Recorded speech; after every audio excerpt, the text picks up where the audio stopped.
Welcome back to the podcast, everyone. Today, I'm really excited to bring with you Rick Shade, who is an avocado farmer in California. We're going to be talking about everything you need to know to buy California avocados, to better enjoy avocados, which I know everybody loves. Let me tell you a little bit about Rick. Rick Shade's family has been farming in California for 6 generations and growing avocados for 3. Nowadays, Rick's wife and one of his sons are involved in his avocado farms, making it 4 generations of California avocado growers. Growing California avocados sustainably is important to the Shade family, who maintains conservation buffer zones in groves to help protect local biodiversity, plants, animals, and insects. They are part of an irrigated lands management group and use a variety of water conservation methods, from computer-controlled irrigation and soil moisture sensing instruments to high-density planting and drip irrigation. Rick has been very involved with California avocado growers, serving multiple terms as chair of the California Avocado Commission Board of Directors. But first and foremost, he is an avocado farmer. Rick likes to say that being a farmer combines many professions into one package. And the more he can look at the dirt beneath his fingernails, the more he takes pride in an honest day's work. Welcome to the show, Rick. Well, thank you very much. It's a pleasure to be here. So, can you tell me a little bit about how your family decided to start growing avocados in California? Well, that goes back to my grandfather's day, and I'm not quite sure how he got into it, other than the fact that he was in a location in the San Gabriel Valley where he could grow avocados. His initial contact with avocados was not positive, so I'm surprised that he went into it. The story there is that he and his cousin lived down the street, were both inquiring young minds, junior high school age, but knew they were going to be farmers. And they'd heard about this new fruit, the avocado or the alligator pear. So they jumped on the trolley and went to downtown LA to the Grand Central Market. And this would have been about 1914, 1915. And they paid $1 for a piece of fruit, which in those days was a tidy sum of money. Well, they didn't know about avocados. They didn't know that they needed to be ripened. So they took this rock-hard cannonball out to the front steps of the market, pulled out their pocket knives, cut it open, tried it, and just declared it the most terrible piece of fruit they'd ever had. So, but it was about, I'll say, in the early 1930s is when he started planting some commercial plantings for actually selling the fruit. What was your family farming prior to avocados? So, because the family goes back so far, it's been a little bit of everything. But, for at least 4 generations, we were growing citrus, walnuts. Back in the 1860s, we had a winery near Whittier where they actually shipped the wine to New York to blend with the fine New York wines. Which is now there's been a huge turn of events because California wines very much stand on their own without going to New York. That's really interesting. I feel like I need to get you together with my dad and you guys can talk all California agricultural history. And that's part of why I have you on here, because I love learning about the foods that people have eaten and grown in California generation after generation. I think when you know your roots, you can better create a diet and lifestyle that's more supportive for you. And we all know when we eat local food, when we eat fresh food that didn't have to travel so far, it tastes so much better. Well, absolutely. The avocado off the trees, outside my back door, the oranges, the lemons, the vegetables out of my garden are always just superior. Absolutely. So for people that are listening and don't really understand that there's California avocados, there's Mexico avocados, there's avocados grown all over the world now, where do avocados originally come from? Can you share a little bit of information about that? So the roots, pardon the pun, but the roots of avocados go way back. And the best that researchers have been able to figure out, there are 3 subspecies of avocados. There's the Mexican, the Guatemalan, and the West Indian. And each one has their own specific traits. The Mexican tends to be a very smooth skin, very tasty fruit. The Guatemalan tends to be a bumpy skin fruit. The fruit from the West Indies, because it's grown on tropical islands, is a very large piece of fruit that's usually very watery because it's grown in a tropical climate, grows so fast the oil content doesn't have a chance to come up. The Hass avocado that we're all familiar with in the market, the bumpy skin, is actually a hybrid between a Guatemalan and a Mexican that combine essentially the best traits of the two. So interesting. So I'd love to talk about the varieties that you guys have on your farm to help educate people a little bit more when they see them at the farmers market or the grocery store, and then also to learn why you chose some of those. So I know you have Hass avocado and Lamb Hass avocados on your farm. What's the difference? Well, the lamb is a much later season fruit, so it's really a summertime fruit. It's just more. Once it's mature and ripe, you really can't tell much of a difference in the taste. But it's because of for workflow and harvest schedules, we had something else to put in the market that was going to have a little longer lifespan to it. Does an avocado, is there an avocado harvest twice a year, three times a year? How often So are you harvesting the tree? here's where avocado farmers are unique. The fruit matures on the tree, builds up the oil content, so it gets to be that creamy, tasty flavor we all love. But they don't ripen till they're harvested. So instead of having to put them in a cooler, we can leave them on the tree, weather permitting. Some of my brethren in San Diego County with their California avocados, they get more heat units. Their fruit has to be harvested earlier. I'm very spoiled, very fortunate to farm in coastal California outside of Santa Barbara. So we have a very beautiful, very moderate climate. And it's now March of 23. I still have avocado. We saved one tree for our personal use that doesn't go to market. And we have a tree that still has fruit from the 2022 crop hanging on it. Now, that fruit, you have to let it soften a little bit and eat it because it is so high in oil content that it will go rancid if you don't eat it right away. That is so interesting. Wow. Now the seeds are sprouting out the bottom of the fruit. Wow. That's fascinating.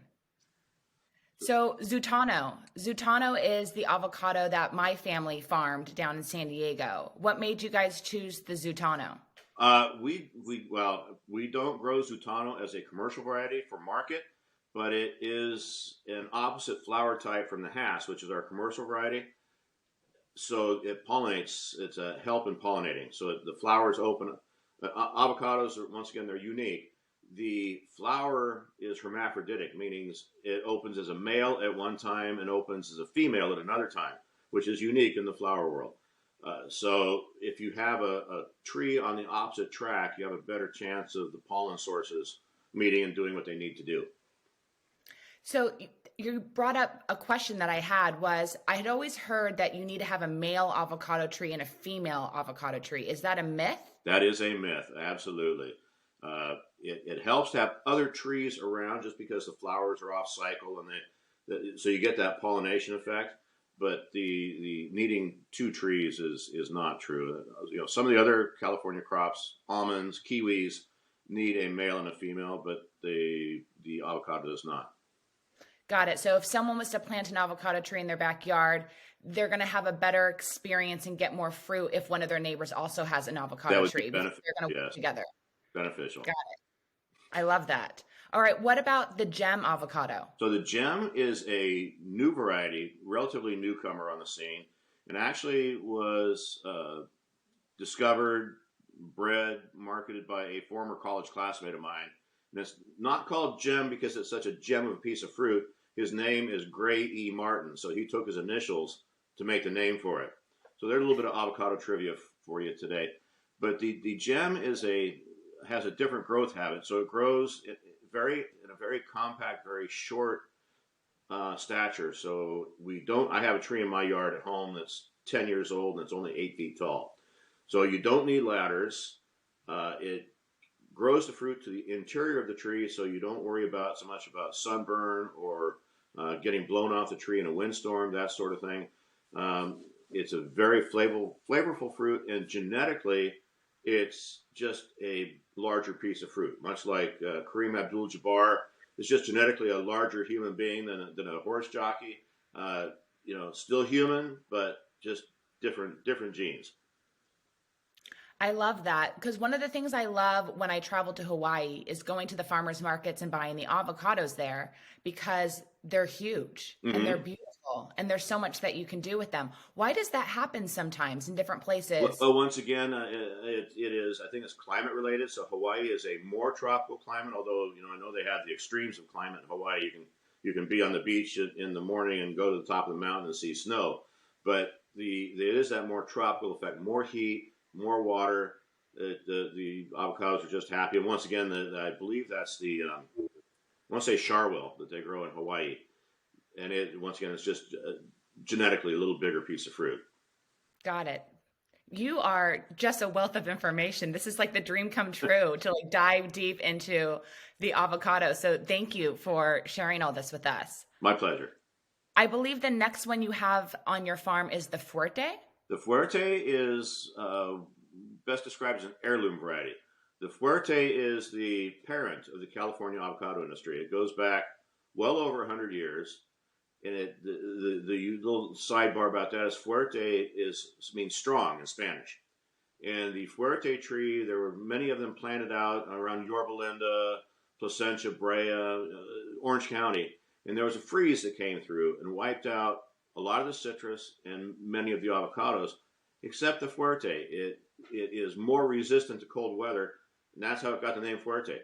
And it was the foundation variety of the California avocado industry from the 20s until the mid 1950s when the Hass started to surpass it. The Fuerte is, I have a huge tree that probably covers a quarter acre in my backyard. It's giant. It's probably close to 100 years old, and the fruit is a very thin skin, very creamy. It's excellent this time of year, but to put it in a box and ship it partway across the country, it's got such a thin skin. It's not a good sight when it arrives. So if someone's listening to this and they hear Fuerte, heirloom variety, it's strong, it's going to make it through all different types of weather, I want to plant this in my yard. How does someone go and find a Fuerte avocado tree? So my best suggestion is to develop a relationship with a good retail nursery nearby. They can go to the wholesale nurseries to grow it. Not a lot of people grow Fuerte anymore. As I said, it's an heirloom variety. It's not a market variety. But it is grown. You can find it. But in that, in touching on that, people also need to realize avocados are picky about where they live, which is why Southern California is such an ideal climate. The unfortunate thing for the avocado business is that avocados like to be where people like to be. They like that moderate climate. They don't like it much over about 100 degrees, and they don't tolerate freezing. So that's a pretty narrow swath of the country where you can have those that nice climate. On social media, there's a big trend now of people taking their avocado seed and sprouting it and thinking they can grow an avocado tree from it. Is that realistic? Absolutely. So, but here's the rub: you can grow a tree, a beautiful tree, but getting a tree that will produce a quality piece of fruit is a horse of a completely different color. Because just as humans and cattle and chickens, the child, the fruit, the seed that you planted is the child of two parents that have contributed both sets of traits and genes to that seed. So they don't bear true to parent. They will have perhaps the best, perhaps the worst traits of the parents. And in the University of California, a researcher that does breeding for California avocados is considered fortunate if he comes up with one market variety over his career. Wow. I've been involved in the research programs at the University of California, Riverside, where they plant 100,000 seeds a year in searching for the next best avocado. And there is no gene splicing, there is no transgenic work, there's none of that kind of work. It's all what Mother Nature provides by the bees spreading the pollen and taking that seed. Well, that's great to hear. And I think a big relief for people thinking that there's something going on with their avocados and labs to create new varieties, that it's really what's happening naturally with pollination. It's all natural selection. We, trying to be efficient. We wish there were ways we could speed up the process, make the process more efficient. And as each new generation comes into the business, why can't we get this? Why can't we beat this problem? Well, because it's still a very slow process. If we were growing radishes, we could probably beat these problems because you can grow 7 crops of radishes in a year. But Yeah. avocados, it's probably 5 years from the time you plant a seed, so you know what it's gonna produce. Yeah, I think I heard that once you purchase your avocado tree, they could be small, little babies, but it's going to take 4 years for them to create fruit. Is that correct? That's very correct. In business, if we're getting a loan from a bank to put avocados in the ground, they want to start seeing a payment on principal after 5 years because they figure that's about the time the trees will start producing enough to market to not only pay their way in year 5, but to have some left over to pay. It's, Got it. And if someone's listening to this and they're romanticizing in their head the beautiful rolling hills of California with the perfectly lined up avocado trees and their little ranch house, and they're like, this is how I want to live. This is the next step in my life. What do you think they need to know about the cycle of producing their fruit and when it's going to come to harvest? well, you only get one payday a year. That's really good. So keep your online tech job because there's only one payday a year. Yeah, and really, with land values in California, it's difficult. I'm not gonna whitewash that it's land is so expensive that just getting into the business is not cheap. And there are many multi-generational farmers like myself, simply because they've inherited the property, and that is part of my business. Is I care for property for people who have inherited or people who have purchased but have no clue about how to take care of it, but they want that rural lifestyle. So we care for the property for them. I have banks, I have institutions. We have a whole thing amongst my client list. There's just not a lot of us farmers around anymore. It's amazing.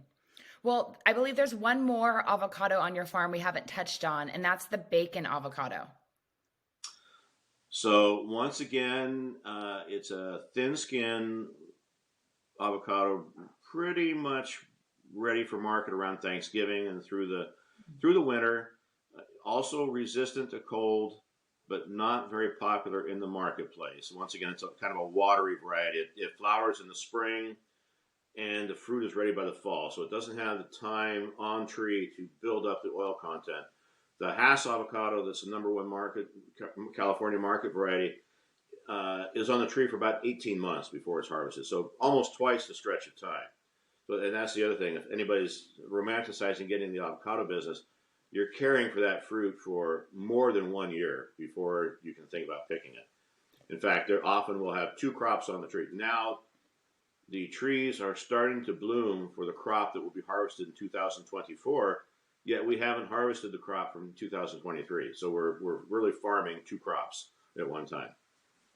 Is there any other fruit, nut, produce on the market that takes that long to grow? Oh, I don't think so. I know there are nut crops that take longer to begin production, Yeah. but they're not on the tree for as long. So I think we're kind of unique there. Yeah, that's so interesting. So, as the consumer, what do I need to know about avocado so I can make better purchases at the grocery store or at the farmer's market? What should I be looking for? Well, first and foremost, as a California farmer, I would say please look for California grown. That's the close. The avocados are closest to home if you're buying from California, and I hammer on this all the time. If you can plan ahead and buy the avocados while they're hard in the marketplace, and then ripen them at home. If you buy the pre-ripened fruit or the early ripened fruit at the store, who knows how many people have touched, fondled, pushed, poked, prodded, dropped that fruit. as it gets soft, it's more vulnerable to bruising and scarring. So if you can buy that fruit while it's hard and is more self-protected, you'll be much happier. But if you need it for tomorrow and the grocery store has that pre-ripened fruit on hand, then sure, do it. But I'll bring in probably 20 pounds of avocados a week. My wife gives away about 18 pounds of it, but we always have fruit in the cycle. That's good to know. I was always been curious. When I was in culinary school, they taught us that certain fruits that come in from other countries that aren't organic get sprayed so they ripen faster, or they get sprayed or irradiated in order to protect the United States from bugs coming in. Does that ever happen to avocados that are being transported in from out of the country? I don't know of anybody that has laid the money down to irradiate fruit. Uh, I read the trade magazines. I know the technology is potentially there, but it is hugely expensive, probably beyond the budget of most farmers. Sprayed, very likely. There are some pests offshore that are would be devastating to not just the avocado industry, but all California agriculture. Fruit flies, the Mediterranean fruit fly, the Oriental fruit fly, a number of those would just be devastating to not just to us as farmers, but as to the consumer, because the fly lays its eggs under the skin of the fruit, and as those eggs hatch, they become maggots and eat the fruit inside. Nobody wants that experience of cutting open a piece of fruit. My grandfather was, he farmed really at the height of the chemical era of agriculture, Mm-hmm. and but even he didn't spray his sweet corn in the garden. So you just cut the end off. You don't have to eat the worm. So, but yeah, it's there are critters offshore that nobody wants here. So tell me a little bit about the sustainable practices that you've added on your farm to keep your crops going. Everyone's So, really interested in the word sustainability right now. So I want to hear what your version is and how you apply it on your farm. well, it's every property is different. Our But we know that if we cannot stay in business if we don't manage our soil and our trees well.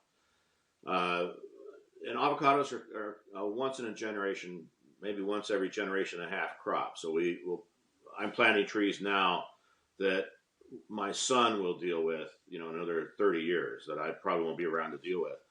Uh, so, sustainability means we treat the soil. When the soil is bare before we plant, we'll put cover crops on it to help add organic matter, to add nitrogen and other nutrients, because the nitrogen fixing cover crops will actually pull nitrogen out of the air and add that to soil as kind of a pre-plant fertilizer mix.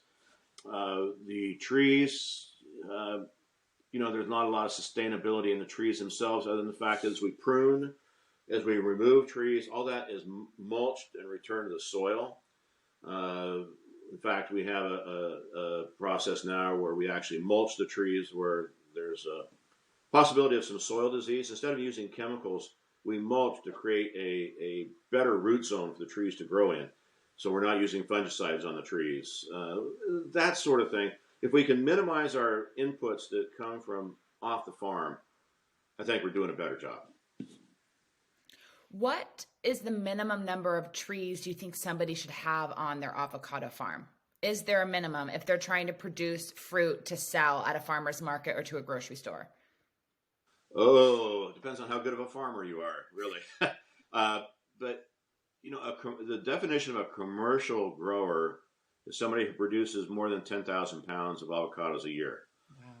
Wow. So if you're a good farmer, you can do that on an acre or less. I used to consult for a couple that had like a third to a half of an acre behind their home up in Montecito, down the street from where Oprah Winfrey is. And they would consistently get more than 10,000 pounds off of that partial acre. But they baby those trees. They were out talking to them every day. They really, really put their all into those trees. and that is, I think that shows. So if a family can kind of overwhelm itself with one tree if they take care of it, uh, but there are some folks, in some areas that are marginal, that an acre might not get them enough to keep the family happy. Wow. So if So, you have an acre of land where you're growing avocados, how many people is it going to take to take care of those trees and harvest those trees? well, one person can do that all themselves.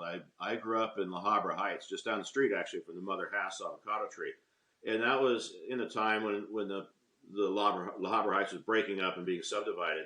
So there were a lot of 1 acre ranchettes, and there were a number of properties where the homeowner took care of everything, did the irrigation, did all the work, but the picking would usually be a crew come in and just harvest the trees in kind of 1 or 2 passes, get it done. Harvesting is a labor intensive deal, although I had some neighbors that had a bunch of kids in the house, and the kids did the picking. So uh, one man can pick an acre, one person can pick an acre, not a problem. It's just patience. Just a good day's work or two. You put in a full day when you're done picking. I'm absolutely sure, especially if you're having to get up and down those ladders. I don't think most people realize a lot of that fruit is hard to reach. And every California avocado is clipped from the tree by hand. So there was an ad campaign a few years ago, hand grown in California, and literally that was what we were trying to convey, is that when we plant the trees, we are digging the hole by hand and planting the tree, by lifting and setting in the hole and cutting the wrap off. When we prune, we're pruning it by hand. When we now, I can't say we water by hand, but we check the sprinklers and work the sprinklers by hand. And every avocado is clipped from the tree by hand. So there's still a lot of hand labor involved in avocados. That's amazing. So, how do you and your family like to enjoy avocados? What are some Well, of the ways that you prepare them at home? we're all individuals, so we each have our own taste. So I won't go to speak for my son and my wife, but for many many years, I would carry a salt shaker in my pickup and find a ripe avocado under the tree, slice it, and that'd be my lunch if I couldn't get home for a sandwich. Wow. Uh, Recently, the doctors have really beat me on the head to get away from the salt shaker. Fortunately, lemons and limes grow very well with avocados, so I'll find a lemon or lime and squeeze that on my avocado instead of salt, which is great. Uh, so I'm very um, easy to please, and don't like a lot of frills. So that plain avocado is great, or mash up an avocado with a bunch of pico de gallo salsa and like that. Although perish my saying it with my gray hair, but because of my diet I'm on now, I'll actually have avocado toast for breakfast. Hey, So you can't deny how good it is. You really can't. no, it is good. Did you find, I'm curious about kind of the history of avocados in people's diets. My dad shared with me when he was in the avocado industry in the 80s, it was hard for him to sell avocados because everyone was paranoid about fat and it was all about fat-free lifestyle. Now people understand that, real whole foods, no matter the fruit or vegetable, is great for you and health supportive. And now everyone's eating avocado toast and it's popular, it's delicious. You can find it worldwide. What has it been like for you as a farmer to see all these trends and how people eat? Was it hard So, to sell in the frankly, 80s? frankly, it's been wonderful to see the change in mindset. Uh, and like your father, I was in college in the late '70s, early '80s, and that was very much the battle we were fighting. In fact, the California avocado industry enrolled Angie Dickinson, who was kind of the hot model of the day, Hmm. to say avocados are great for everybody, because we knew inherently that avocados were good. So over the years, the California Avocado Commission has actually undertaken, and then followed by the Hass Avocado Board, have done a number of studies at highly renowned universities, medical centers, medical colleges about the benefits of avocado, and they have found that, unlike my brethren that grow raise chickens for eggs, the avocado really is the more perfect food. It has fiber, it has vitamin K, it has a number of minor elements, amino acids. It really is a great food, and that being able to actually document that and put that on paper and prove to people has made a huge difference. Good. I'm just glad people are enjoying them and, have stopped judging real whole food that comes from a tree. Yes. So, where do you turn to kind of keep learning and growing as a farmer, or where do you go and look to just find new things that interest you about sustainability and agriculture? Oh, I probably get 10 magazines a month that deal with agriculture in general, and several that are focused on sustainable practices and what's upcoming. Avocados are a very small subset of agriculture. We're 50,000 acres in the state of California with about 3,000 growers, so we're not a driver of any of the agricultural research by any means.